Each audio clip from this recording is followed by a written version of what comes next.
Tantor Audio, a division of Recorded Books, presents Outsystem by M.D. Cooper. Narrated by Khristine Hvam. Prologue.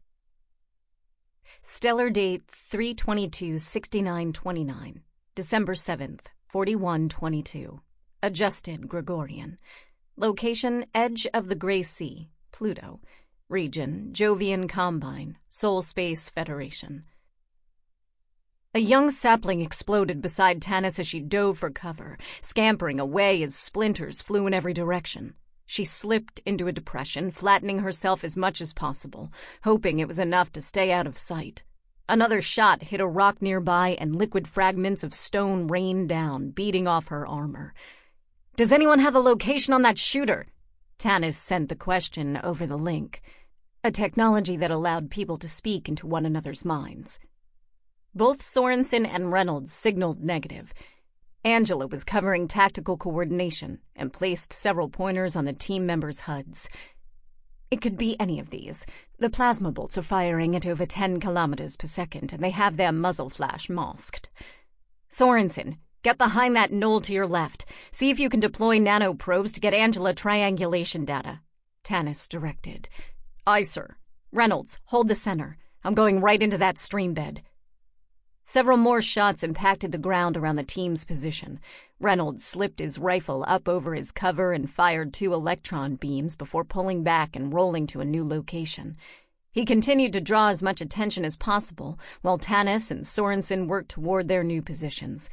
Tanis made it to the stream bed without drawing any fire, and her retinal HUD indicated Sorensen was in position and had deployed his nanoprobes. "Better view?" Tanis asked Angela. "Resolving. I just need a few more incoming beams to triangulate their source." The enemy obliged, returning fire at Reynolds' previous location. "Got him." Angela highlighted a position on each team member's HUD, and Tanis set a countdown. The soldiers set their rifles to a magnetic proton beam, and when the timer hit 0, they all fired on the enemy position. There was a moment of silence. The rippling of the water flowing past her body seemed to grow in volume. Then the desired explosion flared up and streams of plasma sprayed in every direction. Tanis's visor darkened to shield her eyes, and when the tint faded, she saw a 100-meter swath of young forest on fire. "You sure do know how to shake things up, Major," Sorensen's rasp sounded in her mind. "All other teams have made their objectives," Angela said.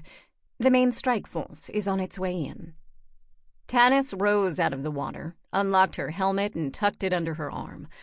Above her, the roar of orbital dropcraft and the accompanying streams of fire turned the night sky into a spectacular show.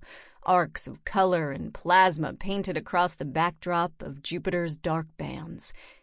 It had been some time since she had been in a primary assault force. The last 5 years had been filled with out-of-the-way assignments such as this one. Strangely, the familiar yearning to be in on the larger action just wasn't there. For that matter, the exultation she should have been feeling in securing her target wasn't there either. "You're just anxious for the GSS's response." Angela sounded a bit nervous as well. Tanis and Angela had been paired for nearly a decade. In that time, the embedded AI had become closer than a sister or a best friend. It was almost as though Angela was simply another side to her. Tanis knew that wasn't entirely true. The AI residing in her head was a distinct individual, even though at times it didn't feel that way. "And you've never been vetted this thoroughly before." Tanis slipped a smirk into her mental tone, then felt momentarily guilty. "But you'll do fine. You're not the one with the soiled record." "That doesn't matter. The GSS will have access to the truth. They'll know you aren't the monster the media made you out to be." "Let's hope so." Tanis met up with Sorensen and Reynolds several minutes later. Sorensen was covered in mud, and Reynolds was grinning like a Cheshire cat. "You should have seen it, Major. He came striding up all cocky as shit, and then caught his boot on this tiny twig. Could have been bigger than my pinky. Gun goes flying, arms are waving, and the big man just topples over like a felled tree." Sorensen wasn't smiling. Goddamn planet. Why'd they have to make it rain so much here? Place is an effing mud ball. Reynolds slapped him on the back. That's progress, lad. Besides, you know the Jovians. Once they got a few worlds orbiting Jupiter, they just had to try and collect the whole set. What does that have to do with how much it rains? Sorensen grunted, and Reynolds merely shrugged his response. Tanis smiled at the two men and drew some comfort from their camaraderie as the team walked back to the pickup point. It was bittersweet, though. After the massacre on Toro, she never felt like the enlisted troops looked at her quite the same way. It sapped some of the satisfaction from moments like this. Later, after her team had arrived at the TSF's Northern Continent HQ, she passed her electronic authentication tokens to the TSS Midway, orbiting above, and checked her personal messages over the link. There it was, the message from the GSS. She stared at the glowing icon for several minutes before finally mustering the courage to open it. She could feel Angela in the back of her mind, as intent on the contents as Tanis. Major Tanis Richards. References and qualifications accepted. Final in-person interview scheduled for 3/22/7134.75 thousand. Local time. Enfield Building, Jerhattan, Earth. GSS Colony Operations. This is it, Angela. Tanis kept her voice soft, afraid that the emotion in it would be picked up by some officers nearby. We finally made it. Chapter 1. Stellar date 3/22/7162, July 28th, 4123, adjusted Gregorian.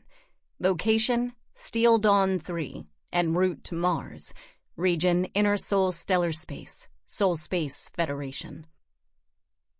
Tanis entered the forward observation lounge on the Steel Dawn 3. The windows were crowded with passengers, weary after the 2-week voyage from Earth, catching their first glimpses of Mars. Her HUD identified the passengers, and she saw that most were fellow colonists, destined for the Intrepid, and ultimately the world of New Eden. Near one of the windows on the starboard side stood Patty and Eric, who she had spent some time with during the voyage. Threading the crowd, Tanis walked to the window and stood beside the pair. Eric looked up at her and smiled a greeting. Patty nodded and pointed toward the planet. You can just make out the ring now. Tanis peered out the window and cycled her vision to a higher magnification. So you can. The Mars 1 ring was a large orbital habitat, which wrapped around the world like a glistening silver halo. It was over 180,000 kilometers in circumference and 1,600 kilometers wide. It rotated at over 22,000 kilometers per hour above the blue-green planet. On the world below, the Borealis Ocean filled the viewport, and the large Mariner Valley Lake slowly slipped past the day-night terminator. Built in the 25th century, the ring was a marvel of human engineering and provided the energy management to terraform and power Mars. The Mars 1 ring was the gateway to the stars. Without it, modern terraforming techniques would never have been invented. Home sweet home, Eric said. Not exactly. Patty pointed to her left. You can see the Mars outer shipyard coming around the ring over there.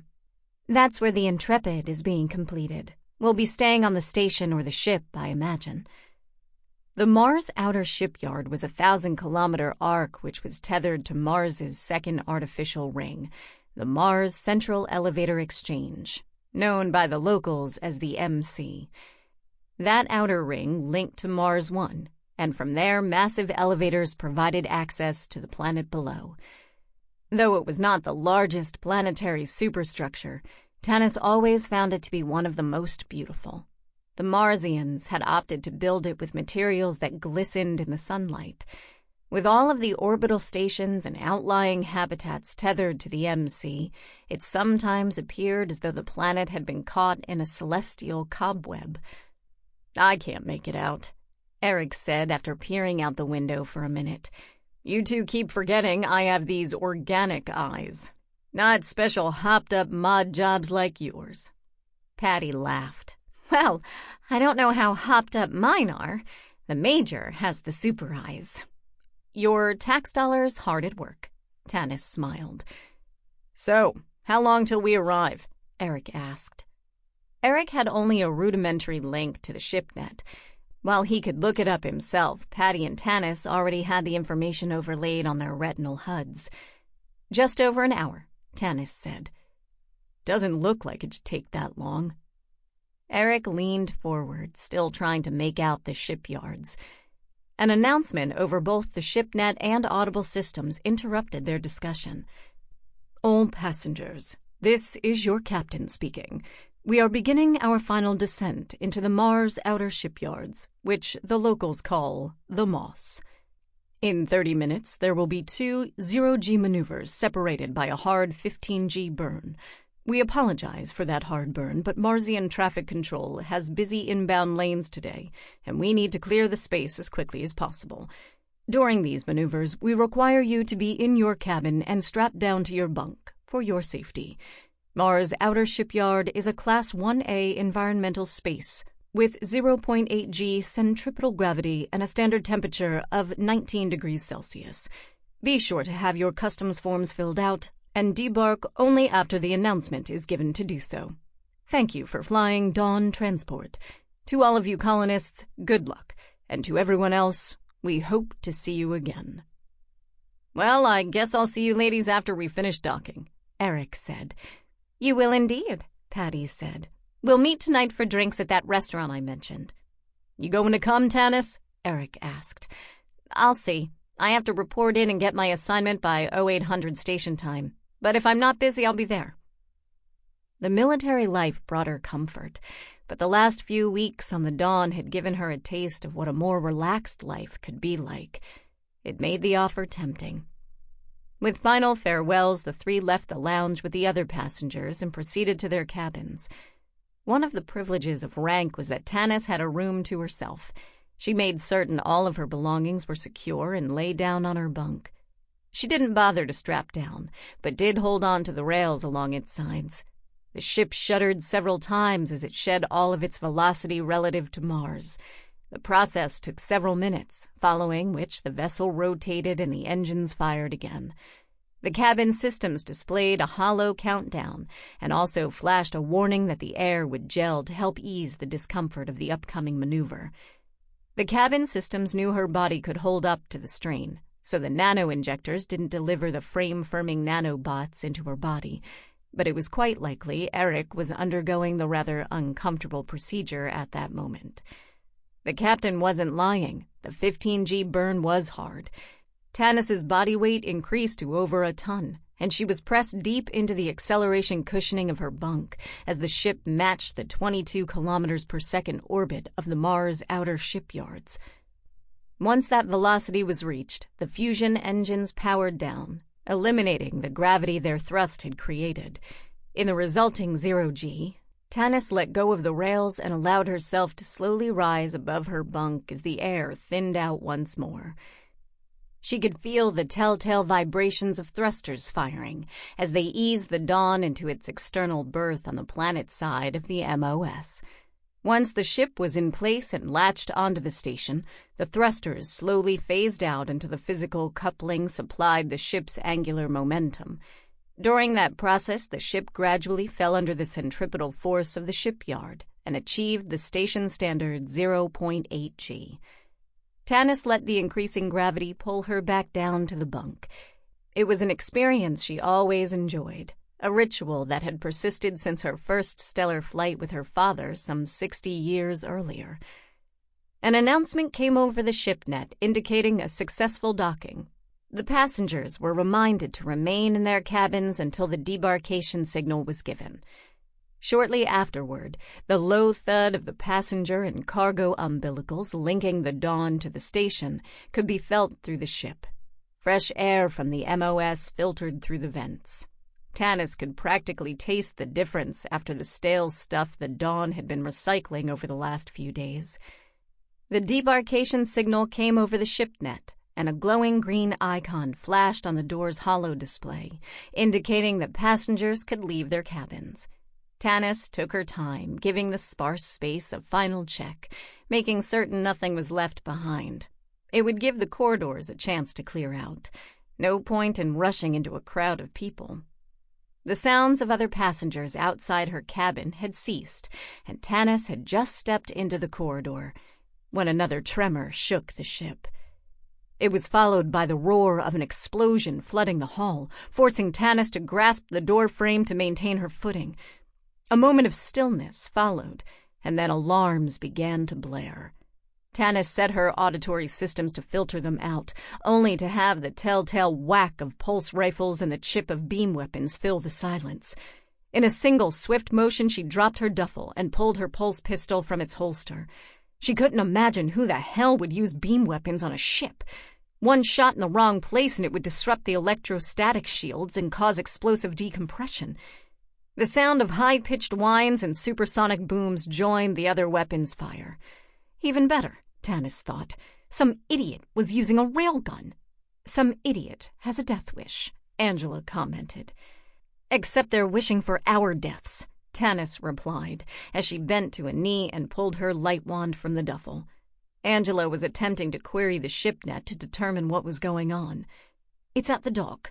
Someone blew 2 of the umbilicals and started firing on passengers as they debarked. That's going to be a massacre. Have they boarded the ship? Tanis asked. Hard to say.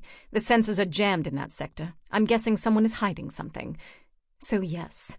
Your guesses are usually right. Angela's reply was smug. Of course they are. Can you raise the captain?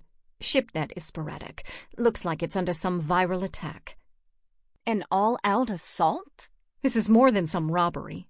Your guess is as good as mine, Angela responded. Tanis took a deep breath and altered her thinking patterns for combat. Any concern and worry left her as the calm born from being in more firefights than she could remember took over. Controlled and cool, no emotion. Feelings got you killed. I've reached the ship's AI on an auxiliary band.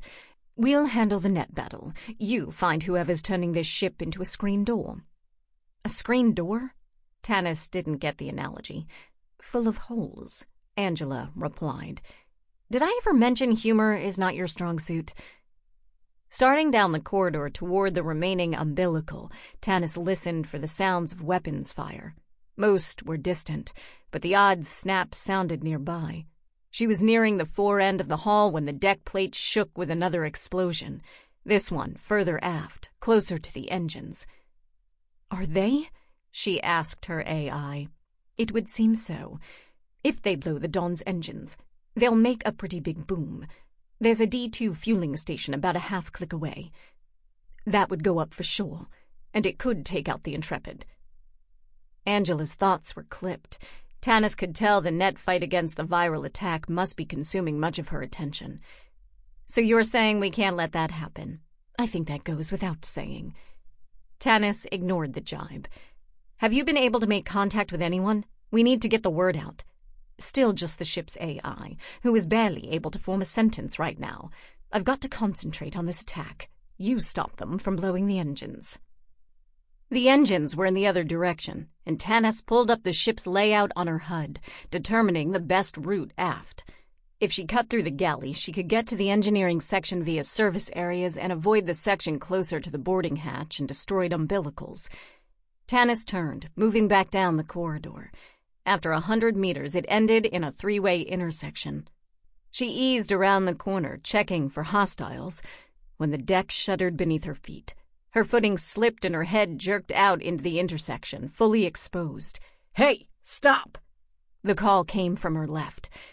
Tanis berated herself for not deploying nanoprobes to scout ahead.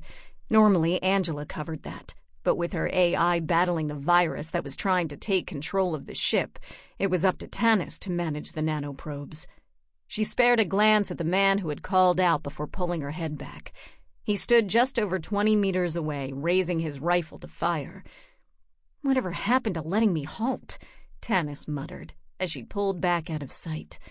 She pressed herself against the bulkhead as 2 bursts of energy lanced through the space where her head had been moments before. 2 black patches of melted plas steamed across the corridor from her, making certain she knew just how close the brush with death had been. The shots were followed by a string of curses and the pounding of heavy boots. A quick listen told her he was running at full speed. When he had to be within 3 meters of the junction, she crouched and launched herself across the intersection, firing her pulse pistol at him. He wore light body armor, and though the shots stunned him, he shrugged off the effect in moments and let loose his own series of blasts. Tanis scampered back across the intersection and resumed her place against the wall. She waited, hearing his heavy breathing just around the bend, neither person wanting to make the first move. "Get out here, you bitch! I'll make it quick." Tanis looked at the conduits above her, and as quietly as possible leapt up and wrapped her arms around one. "I think it's your turn to stick your head out into the line of fire." He cursed her again, and when she didn't respond, the nose of his rifle edged around the corner, firing wildly. Tanis had pulled her feet up, and though the shots missed her, she let out a pained scream. With a laugh, her attacker strode into view, eyes downturned, looking for her body. Tanis dropped her legs around his head and clamped her knees as hard as she could. The man reached up and wrapped cybernetically enhanced hands around her thighs. She gritted her teeth against the pain but didn't let go, twisting as hard as she could in an attempt to break his neck. It refused to snap, most likely modified in some way. Tanis resorted to Plan B and drove her light wand through his right eye, trying to angle up into his brain. The man bellowed in agony and let go of Tanis as he collapsed to the floor. She landed lightly a pace away from him as he pulled the light wand out and clamped both hands over his ruined eye. "Ugh, you bitch!" he screamed, trying to get up. Tanis calmly set her pulse pistol to stun and fired several shots point-blank at his chest.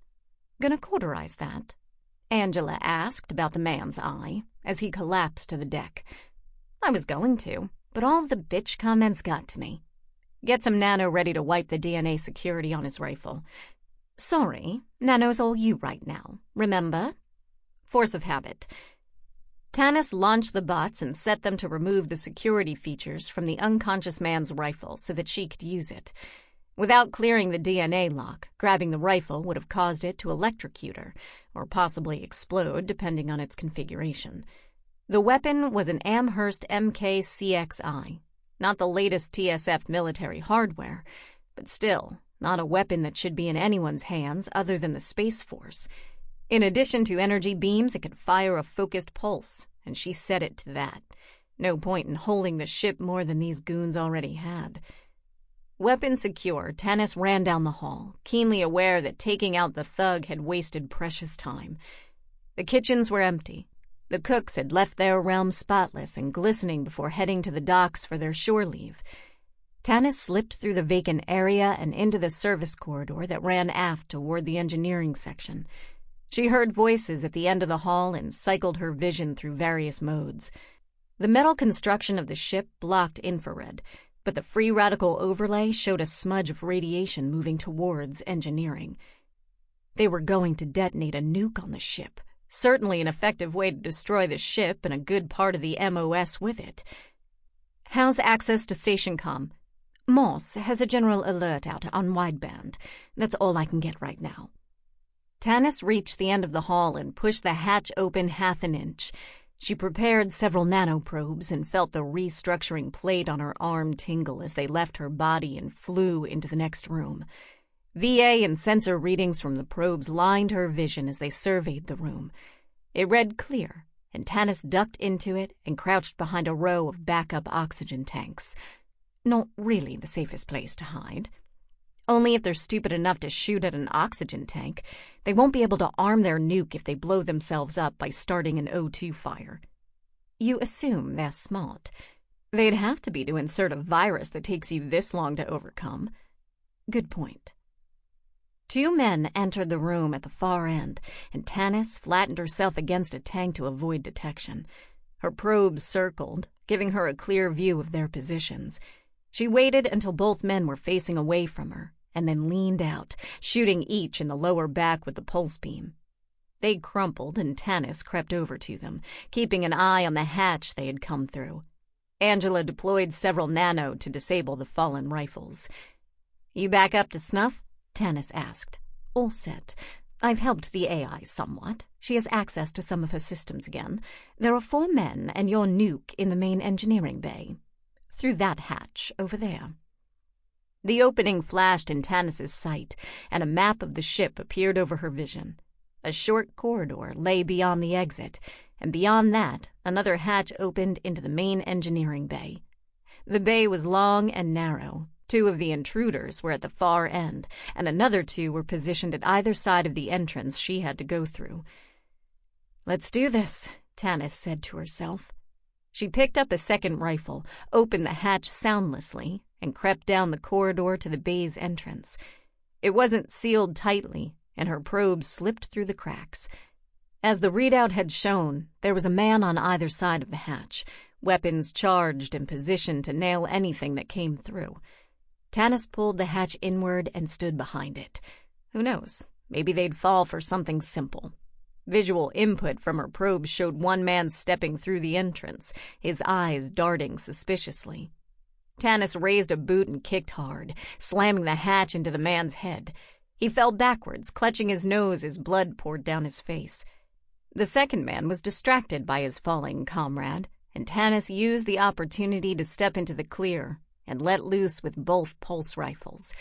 The man crumpled to the deck as she delivered another blast to his bleeding partner. With both of them taken care of, she sent her nano over the various machines dedicated to moving and powering the ship. Luckily, the engineering bay was far from silent, and the 2 figures at the other end hadn't noticed the commotion. Either that or they were simply concentrating on their little pet nuke. "Got nano ready for that thing?" "Already released. What do you take me for? A yearling?" "Gotta ask, so it's on the logs, you know that. And I have to complain. It's in the AI regs." Tanis darted down the length of the bay, leaping over equipment and ducking under conduit. Her movements were silent, and she went unnoticed. 10 meters from the pair, she swung around a set of cooling conduits and stepped into view. "I strongly recommend you step away from the device." A twinge of panic was in the back of her mind, shouting, "Run away from the nuke." She schooled her face not to show it. Dozens of enemies were one thing. A nuke was something else. The 2 figures straightened, a man and a woman. The man had long hair that fell well past his shoulders, held away from his face by a thin band around his head. A scowl creased his angular features. The rest of his form was hidden by a long dark coat. The woman moved into view, and Tanis cursed softly under her breath. She was wearing a shimmer suit. As Tanis approached, it shifted from a glossy black color to completely translucent, rendering the woman's body invisible. "I think you made a wrong turn," the man scowled. "If you run now, you can get off the ship before it blows." "I don't think I can allow that to happen," Tanis replied. The woman didn't say a word. With her body invisible, she was just a disconcerting floating head which disappeared too as the shimmer suit's material flowed up over her face. "Think you can do that faster than I can twitch my trigger finger?" Tanis asked. "I'm MICI. We don't arrest, we just shoot." After a moment's pause, the material flowed back down the woman's face. "Military intelligence and counterinsurgency?" the man asked. Usually having MICI show up meant you had a leak. He had to be considering that possibility. A doubt Tanis was more than happy to plant. "Then this will really hurt," he continued. Tanis's vision turned white and pain erupted behind her eyes. "Gah! Remote pulsar! How'd we miss it?" "Focused on the nuke, I think," Angela replied. "Pulsar is disabled. Your retina will reset in 1 second." She felt a throb behind her eyelids, and as Angela predicted, in 1 second she could see again. The woman had vanished, and the man was standing with a nuclear bomb between them. He hadn't pulled out a weapon, and simply wore a wicked smile. "Thanks for the treat. There's little I enjoy more than watching Chris work." Tanis scanned the room for the woman while keeping her weapons trained on the man. "How are you doing with the nuke?" she asked Angela. Questions. I'm working on it. It's good stuff." Sample complete. Ready to continue?